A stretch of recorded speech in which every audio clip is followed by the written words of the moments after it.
ಭಾಗದ ಯುವಕರಿಗಾಗಿ ವಿವಿಧ ಕೌಶಲ್ಯಗಳ ತರಬೇತಿ ಕೇಂದ್ರವನ್ನ ಆದಿಚುಂಚನಗಿರಿ ಮಠದ ವತಿಯಿಂದ ತೆರೆಯಬೇಕು ಎಂದು ಕೇಂದ್ರ ಕೃಷಿ ಮತ್ತು ರೈತ ಕಲ್ಯಾಣ ರಾಜ್ಯ ಸಚಿವೆ ಶೋಭಾ ಕರಂದ್ಲಾಜೆ ಸಲಹೆಯನ್ನ ನೀಡಿದರು. ತುರುವೇಕೆರೆ ತಾಲೂಕಿನ ಮಾಯಸಂದ್ರ ಟಿಬಿ ಕ್ರಾಸ್ನಲ್ಲಿ ಆದಿಚುಂಚನಗಿರಿ ಮಠದ ವತಿಯಿಂದ ನೂತನವಾಗಿ ನಿರ್ಮಿಸಿರುವ ನೂತನ ಸಮುದಾಯ ಭವನ ಲೋಕಾರ್ಪಣಾ ಕಾರ್ಯಕ್ರಮವನ್ನು ಉದ್ಘಾಟಿಸಿ ಅವರು ಮಾತನಾಡಿದರು.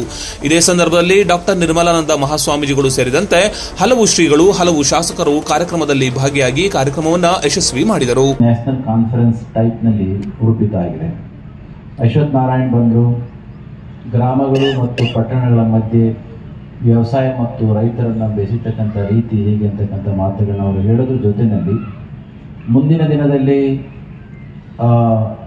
ಗ್ರಾಮಗಳು ಮತ್ತು ನಗರಗಳ ಮಧ್ಯೆ ತುಂಬ ವ್ಯತ್ಯಾಸ ಆದದ್ದೇ ಆದರೆ ದೇಶ ಅನುಭವಿಸಬಹುದಾಗಿರ್ತಕ್ಕಂಥ ಕಷ್ಟಗಳ ಬಗ್ಗೆಯೂ ಕೂಡ ಅವರು ಬೆಳಕನ್ನು ಚೆಲ್ಲಿ ಹೋಗಿದ್ದಾರೆ.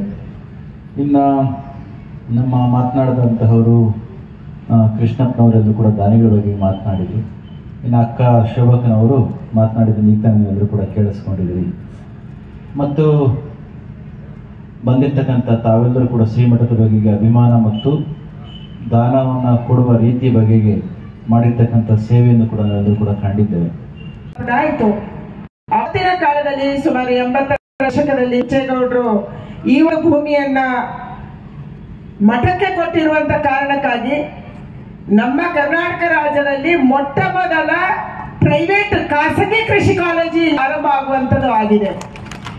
ಇಷ್ಟು ದಿನಗಳ ಕಾಲ ನಾವು ಸರ್ಕಾರಿ JKVK ಇರ್ಬೋದು, ಹಾರ್ಟಿಕಲ್ಚರ್ ಕಾಲೇಜ್ ಇರ್ಬೋದು, ಅಥವಾ ಯೂನಿವರ್ಸಿಟಿ ಇರ್ಬೋದು, ಕಾಲೇಜ್ ಇರ್ಬೋದು, ಇದನ್ನು ನಾವು ನೋಡಿದ್ವಿ. ಆದರೆ ಎಲ್ಲಿ ಕೂಡ ಕೃಷಿ ಕಾಲೇಜುಗಳಿಗೆ ಪರ್ಮಿಷನ್ ಸಿಗ್ತಾ ಇರಲಿಲ್ಲ.